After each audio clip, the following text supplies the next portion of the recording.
ज्ञान चैतन्य प्रसारम्। నమస్కారం, మన ధర్మం కార్యక్రమానికి స్వాగతం. ఇవాటి మన ధర్మం కార్యక్రమంలో మన ధర్మ సందేహాలను నివృత్తి చేసేందుకు మనతో పాటు ఉన్నారు ప్రముఖ ఆధ్యాత్మికవేత్త శ్రీ గడ్డమనుగు రామకృష్ణమూర్తి గారు. గురుగారు నమస్కారం. శ్రీమాత్రే నమః. గురుగారు, అసలైన వైష్ణవులంటే కోడి, కొంగ, ఉప్పు వలె ఉండాలని అనంత అల్వారు పేర్కొన్నారు. ఇందులో ఆంతర్యాన్ని ఎలా గ్రహించాలి? పరాశర భట్టారి వారి దగ్గర శిష్యులంతా ఆగమాలను అధ్యయనం చేస్తూ ఉన్నారు. అలా వైష్ణవాగమాలను అధ్యయనం చేస్తున్న శిష్యులకు వైష్ణవ లక్షణాలు ఏమిటో తెలుసుకోవాలన్న ఆసక్తి కలిగింది. అదే ప్రశ్నను పరాశర భట్టారు వారిని అడిగారు శిష్యులు. వెంటనే ఒక శిష్యుణ్ణి పిలిచి అనంతాళ్వారి దగ్గరికి వెళ్ళి ఆ వైష్ణవ ధర్మాలన్నీ తెలుసుకోమని పురమాయించారు స్వామివారు.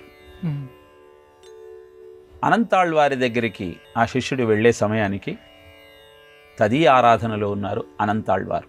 తదీ ఆరాధన అంటే భాగవతోత్తములందరికీ కూడా విందు భోజనాన్ని ఏర్పాటు చేసే ప్రక్రియను తదీ ఆరాధన అంటారు. అక్కడ స్థలం లేకపోవడంతో తాను కూడా భోజనానికి కూర్చునే అవకాశం ఈ శిష్యుడికి దొరకలేదు. వారి భోజనాలన్నీ అయిన తరువాత అనంతాళ్వారు శిష్యుడి దగ్గరికి వచ్చి భోజనానికి ఆహ్వానించి ఆ శిష్యుడితో కలిసి తాను భోజనం పూర్తి చేశాడు. అనంతరం ఆ శిష్యుడు అనంతాళ్వారిని వైష్ణవ ధర్మాలన్నీ తెలియజేయమంటూ అభ్యర్థించాడు. నిజమైన వైష్ణవుడు కోడి, కొంగ, ఉప్పురాయిలాగా, నీలాగా ఉండాలంటూ వారి లక్షణాలను వివరించడం ప్రారంభించాడు. అసారం అల్పసారంచ సారం సారతమం త్యజేత్ భజేత్ సారతమం శాస్త్రం రత్నాకరమివామృతం అంటూ కోడి ఏం చేస్తుంది? చెత్త కుప్పలలో తిరుగుతున్న అనవసరమైన చెత్తనంతా పక్కకు నెట్టి అవసరమైన పదార్థాన్ని మాత్రమే ఆహారంగా స్వీకరిస్తుంది. ఈ సమాజంలో నువ్వు తిరిగేటప్పుడు అనేకమైనటువంటి ధర్మాలను, అనేకమైన మతావలంబ పద్ధతులను, అనేకమైన ప్రవచనాలను నువ్వు వింటూ ఉంటావు.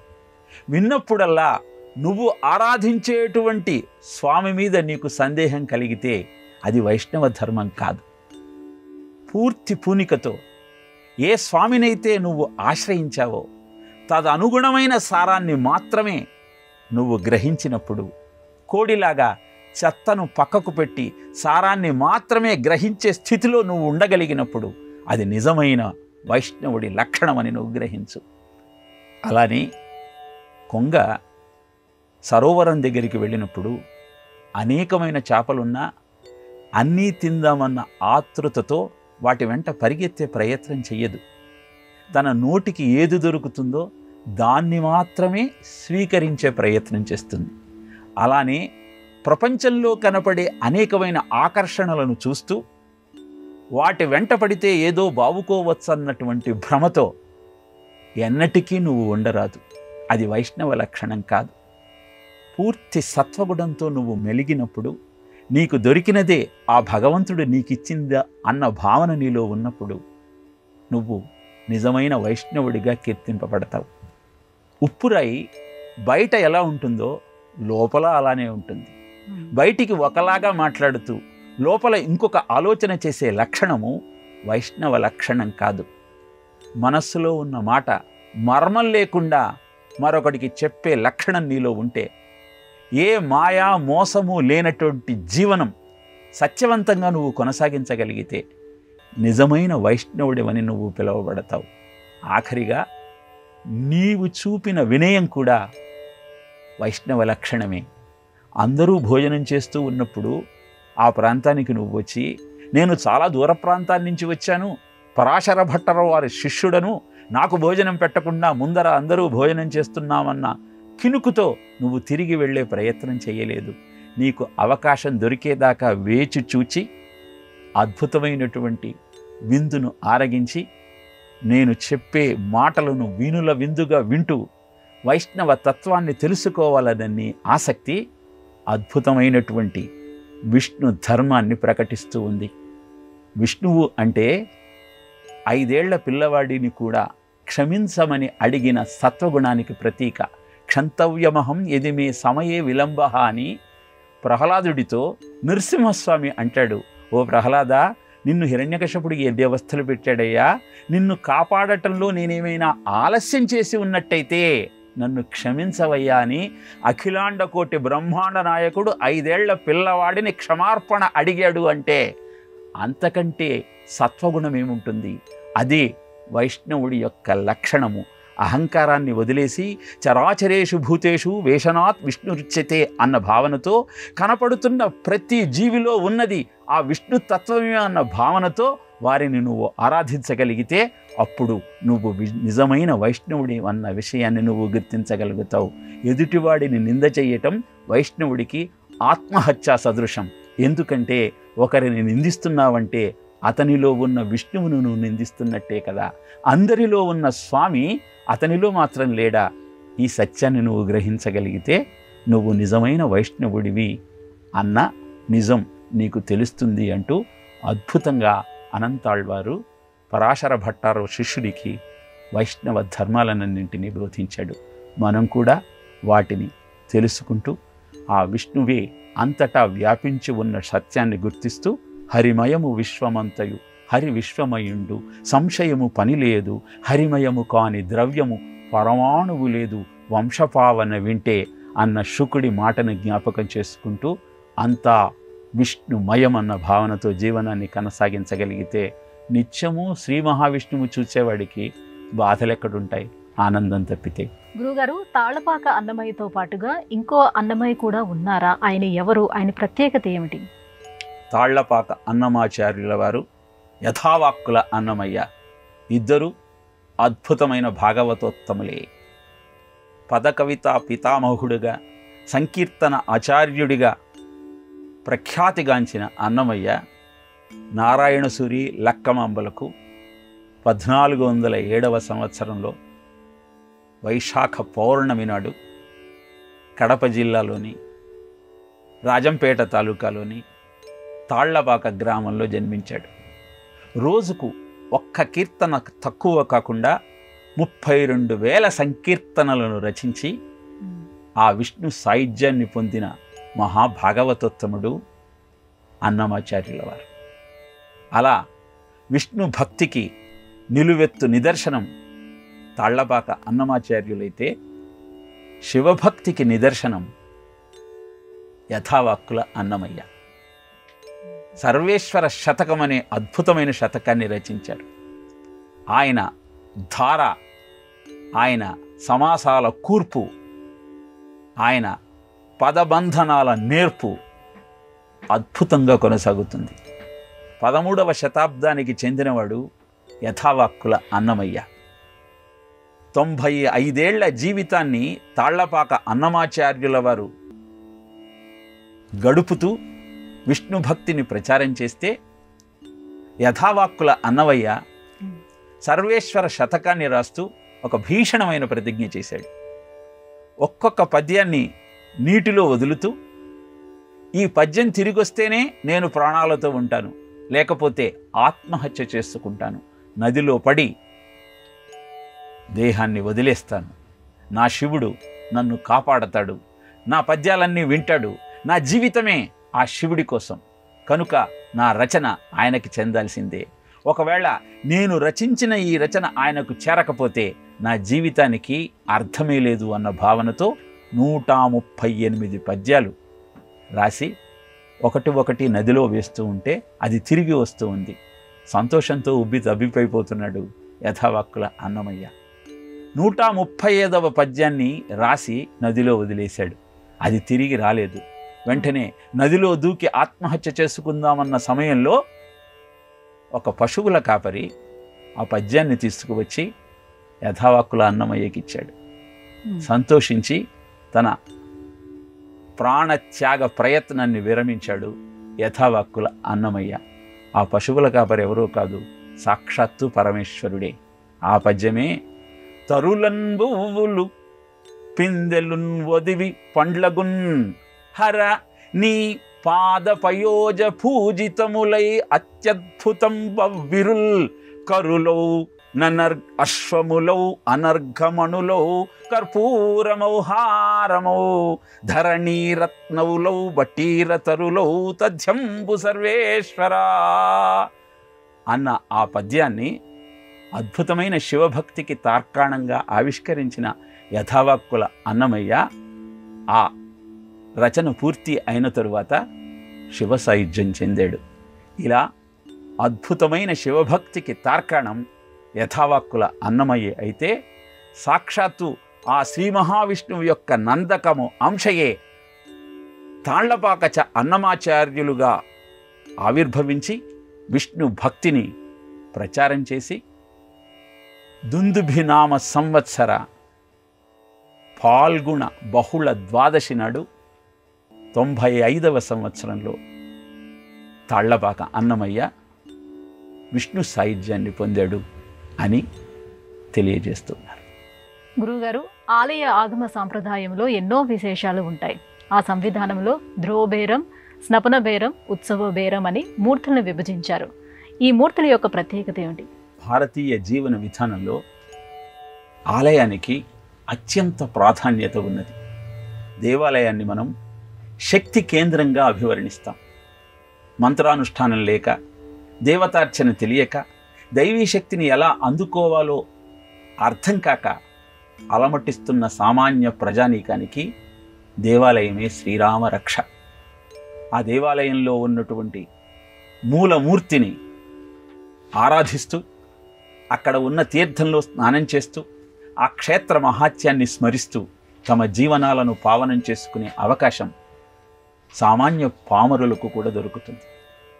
ఈ క్రమంలో భాగంగా స్వయంభూగా వెలిసినటువంటి మూలమూర్తికి అభిషేకం చేసేటువంటి అవకాశం ఉండదు కనుక, ఉత్సవమూర్తిగా ఊరేగించేటువంటి అదృష్టం లభించదు కనుక, ఆగమశాస్త్రము ధ్రువబేరము, ఉత్సవ బేరము, బలిబేరము, స్నపర బేరము, కౌతుక బేరము అంటూ అద్భుతమైన 5 మూర్తులను ఆవిష్కరించారు. ధ్రువంతు గ్రామ రక్షార్థం, అర్చనార్థంతు కౌతుకం, స్నానార్థం స్నాపనం ప్రక్తం, ఉత్సవార్థం తథా ఉత్సవ, బల్యర్థంతు బలిబేరంచ, పంచబేర ప్రకీర్తితాహ అని ఆగమశాస్త్రం తెలియజేస్తుంది. ధ్రువబేరము అంటే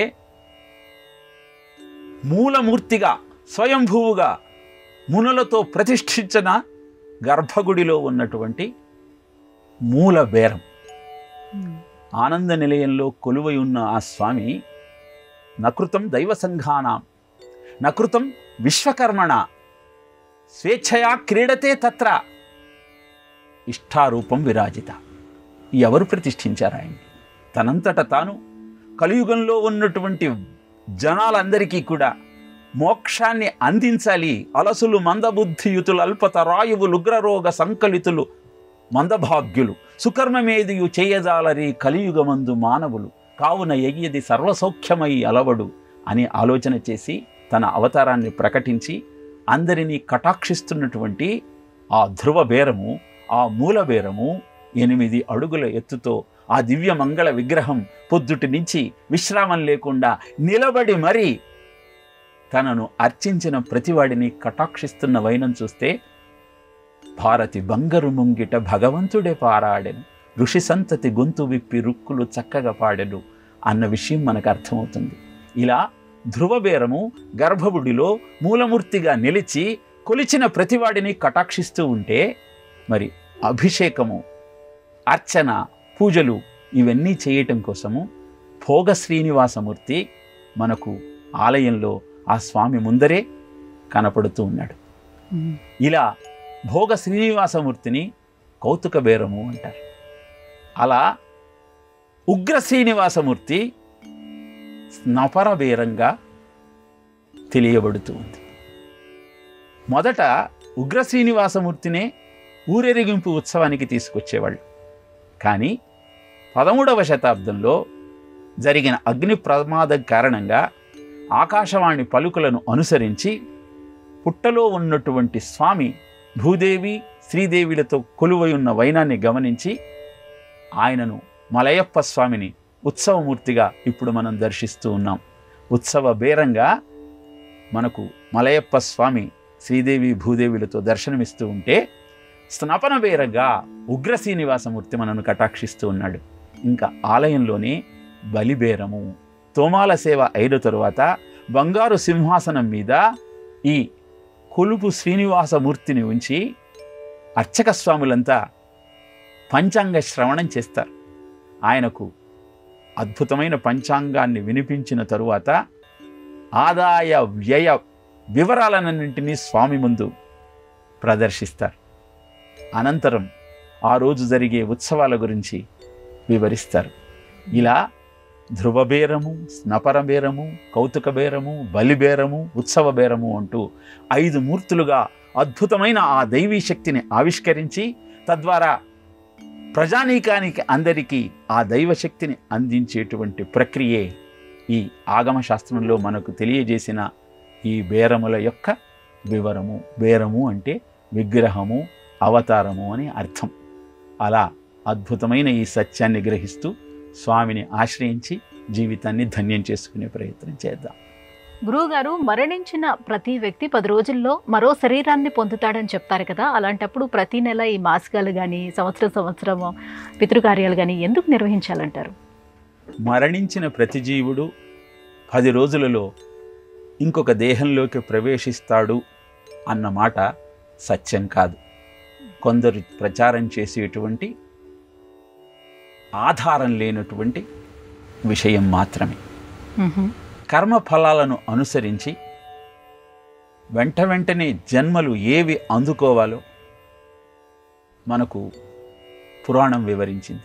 ఏవి వస్తాయో కూడా తెలియజేసింది.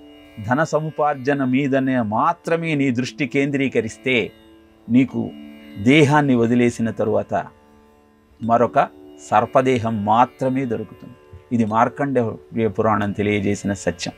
కనుక నీకు దేహాన్ని వదిలేసిన తరువాత నువ్వు ఈ జన్మలో చేసినటువంటి కర్మల ఫలితాన్ని అనుసరించి ఎన్ని సంవత్సరాలు ఆ నరకాలలో నువ్వు మగ్గాలో, అక్కడ నీ జీవనం గడపాలో, యాతనా శరీరంతో అవస్థలు పడాలో నిర్ణయం జరుగుతుంది తప్పితే దేహాన్ని వదలగానే మరొక దేహం, అది కూడా మానవ దేహమే వస్తుంది మానవుడికి అని చెప్పటం శాస్త్రీయం కాదు.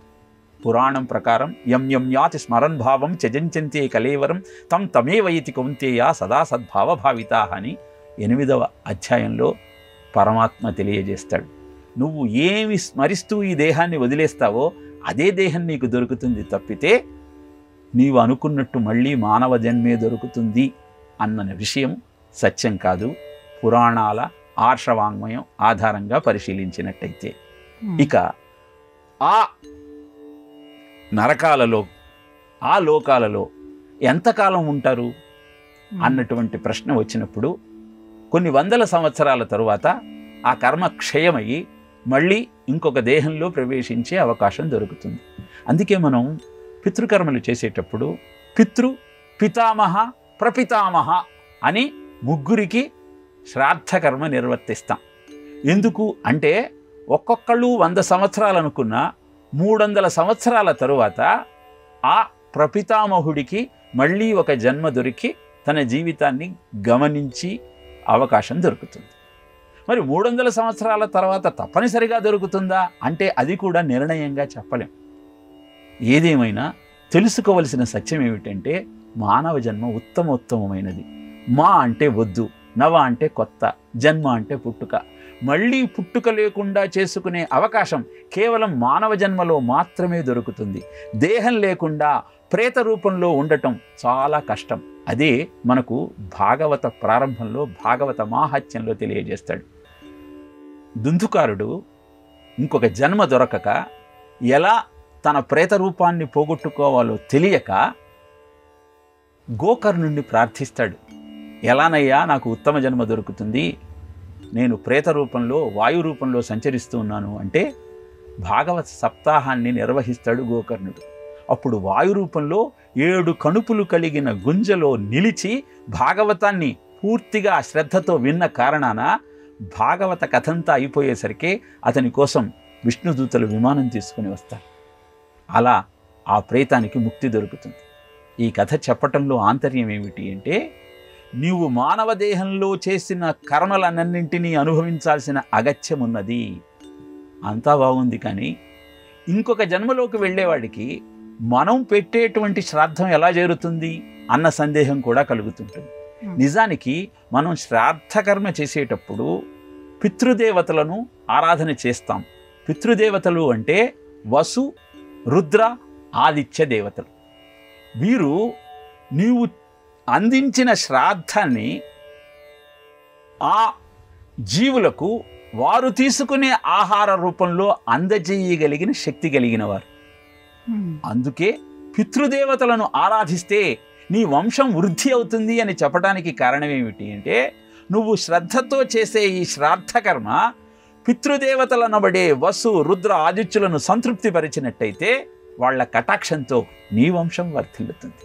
నీ శ్రద్ధను చూసి వాళ్ళు సంతోషిస్తారు. కనుక తప్పకుండా శ్రాద్ధకర్మ నిర్వర్తించాలన్నది మన ధర్మం మనకు తెలియజేస్తున్నటువంటి నిత్య జీవిత సత్యం. అంతేకాని దేహం వదిలేయగానే ఈ ఇల్లు మార్చి ఇంకొక ఇల్లుకు వెళ్ళినట్టు వెంటనే 10 రోజుల్లో ఇంకొక దేహం దొరికేటువంటి అవకాశం ఉండదు. గురుగారు, బాలకృష్ణుడు గోకులంలో అనేక మంది రాక్షసుల్ని వధించాడు. ఈ క్రమంలోనే శకటాసురుని కూడా వధించాడు. శకటాసురుని వధ అందించే సందేశం ఏంటి మనకి? నిదురించిన శిశువాకొని కిదుకుచు చనుగోరి కిసలయ్య విలసత్ మృదు చక్ర చాప రేఖాస్పద పదమున తన్నెనొక్క బండిన్ దండిన్ అని శకటాసుర వధను ప్రస్తావన చేస్తూ భాగవతంలో పోతనామాచ్యుడు అద్భుతంగా వివరించాడు. బాలకృష్ణుడు బోర్లా పడగానే యశోద చాలా సంతోషించింది. బోర్లా పడితే బొబ్బట్లు చేసి మేనమామను పిలవాలన్నది మన సాంప్రదాయం. ఆమె గోకులంలో ఉన్న గోపవనితలందరినీ పిలిచి పేరంటం చేసింది. బ్రాహ్మణోత్తములకు భూరి దానాలు ఇచ్చింది. ఈ సందోహంలో బాలకృష్ణుడి మాట మరిచింది. ఆ కృష్ణుడికి ఆకలైంది. ఆకలయ్యి కాళ్లను పైకి కిందికి ఆడించటం మొదలుపెట్టాడు. ఈ బాలకృష్ణుని వధించాలని శకటాసురుడనే రాక్షసుడు బండి రూపంలో ఆ బాలకృష్ణుడి దగ్గరికి చేరాడు. అలా కాలును పైకి తన్నినటువంటి బాలకృష్ణుడికి శకటాసురుడు తగిలి వాడు లేచి ఆకాశానికి ఎగిరి ముక్కలై కింద పడ్డాడు. ఆశ్చర్యపోయింది యశోద. ఎలా ఈ బండి రాక్షస రూపంలో, ఇంత భీకరమైన రూపంలో ఇక్కడ ప్రత్యక్షమైంది? అది మృతుడై ఉన్నాడు, వీణ్ణి ఎవరు చంపారు అని అడిగితే బాలకృష్ణుడి కాలు ఆ బండికి తగలటం చూచిన బాలురంతా బాలకృష్ణుడే సంహరించాడు అని యశోదకి తెలియచేయగానే, బాలుండెక్కడ బండి ఎక్కడ నభోభాగంబుబై చేర్పన్ కలందన్నుడ ఎక్కడ ఏలా బాలురు కల్లాడిరి ఈ చోద్యమే లోకంబుననైన చెప్పబడునే అంచు అలాపించుచు వేలు వ్రేతలు ప్రభూతాశ్చర్యులైరందరున్. బాలుడేమిటి, ఆయన కాలు తాకి బండి శకటాసురుడిగా మృతి చెందటం ఏమిటి అని అందరూ ఆశ్చర్యపోయారు తప్పితే బాలకృష్ణుడి మాహాత్యాన్ని గుర్తించలేకపోయారు. ఈ లీల చాలా చిన్నది, కానీ ఒక అద్భుతమైన సత్యాన్ని మనకు తెలియజేస్తూ ఉన్నది. కృష్ణుడు బోర్లా పడటానికి, శకటాసురుడు వధింపబడటానికి మనం తెలుసుకోవలసినటువంటి, అన్వయించుకోవలసినటువంటి నిత్య జీవిత సత్యం ఏమిటి అంటే, భగవంతుడు మనకు కూడా ఒక శకటం ఇచ్చాడు. అదే ఈ దేహం. ఈ దేహాన్ని మనము ఏ విధంగా ఉపయోగిస్తూ ఉన్నాము? నేను, నాది అన్న స్వార్థభావనతో, సంకుచితమైన ఆలోచన విధానంతో కేవలము విషయభోగాలు, ప్రాపంచిక సుఖాలే సర్వస్వంగా భావించి జీవిత పరమార్థాన్ని గ్రహించలేకుండా జీవన ప్రయాణాన్ని ఈ బండితో కొనసాగిస్తూ ఉన్నామా? లేక ప్రయోజనాన్ని తెలుసుకొని ఆ పరమాత్మను చేరుకోవటం కోసం ఈ బండితో ఏదైనా సాధన చేస్తూ ఉన్నామా? సాధన చేస్తున్నట్టు నీకు ఎలా తెలియాలి అంటే, నువ్వు బోర్లా పడాలి. బోర్లా పడటం అంటే ఎప్పుడూ స్వార్థభావనతో ఉన్న మనం మనహ మనహ మనహ నాది నాది నాది అన్న ఆలోచనతో ఉన్నాం.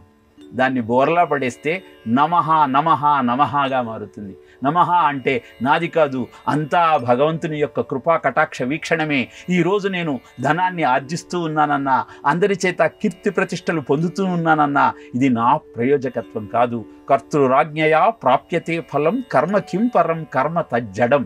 నేను ఆచరించే కర్మ జడమైనది, అంతా నడిపించేది ఆ పరమాత్మ మాత్రమే. ఏది యాదృచ్ఛికము కాకతాళీయము కాదు, అంతా భగవన్ నిర్ణయమే అన్న భావనతో కష్టం వచ్చినా సుఖం వచ్చినా అదంతా ఆ పరమాత్ముడి లీల అన్న భావనతో ఈ శకటాన్ని నువ్వు ముందరకి నడిపగలిగినట్టయితే నీ జీవితం అద్భుతంగా మారి ఆనందం ఇహము పరము నీ సొంతమవుతుంది. గురుగారు, ఇవాళ మన ధర్మం కార్యక్రమంలో మాకు వచ్చినటువంటి సందేహాలన్నీ కూడా నివృత్తి చేసినందుకు ధన్యవాదాలండి. కృష్ణార్పణ. ఇది ఇవాళ మన ధర్మం కార్యక్రమం. రేపటి మన ధర్మం కార్యక్రమంలో మళ్ళీ కలుసుకుందాం. నమస్కారం. ఈ కార్యక్రమాన్ని తిరిగి చూడాలనుకుంటే www.youtube.com/@ETV Life Spiritual లో చూడవచ్చు.